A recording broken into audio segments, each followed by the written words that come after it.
В рамках культурного обмена между Россией и Катаром в 2018 году Ингушетия примет участие в Днях культуры России в Катаре. Детали предстоящей поездки глава Ингушетии сегодня обсудил с ответственными лицами. Глава региона поручил Министерству культуры республики подготовить выставочную экспозицию и программу, которая наиболее полно отразит национальный быт, традиции, народные ремесла, танцы и песни ингушского народа. Министерству экономического развития региона дано поручение подготовить инвестиционный портфель. Напомним, что в ноябре в рамках деловой площадки Санкт-Петербургского международного культурного форума между Россией и Катаром было подписано соглашение о проведении в 2018 году перекрестного года культуры.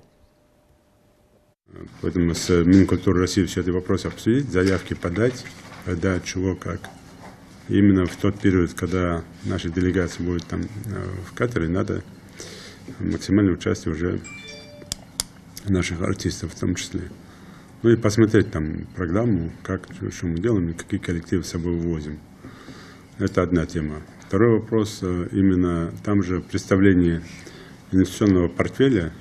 Надо проработать красивые, хорошие проекты, чтобы они соответствовали международным стандартам. И посмотрев на это, чтобы люди, там, инвесторы планировали для себя. А для того, чтобы это сделать красиво, хорошо, рабочим проектом, надо понимать, в чем нуждается Катар. Что у них там импорта и что у них экспорта.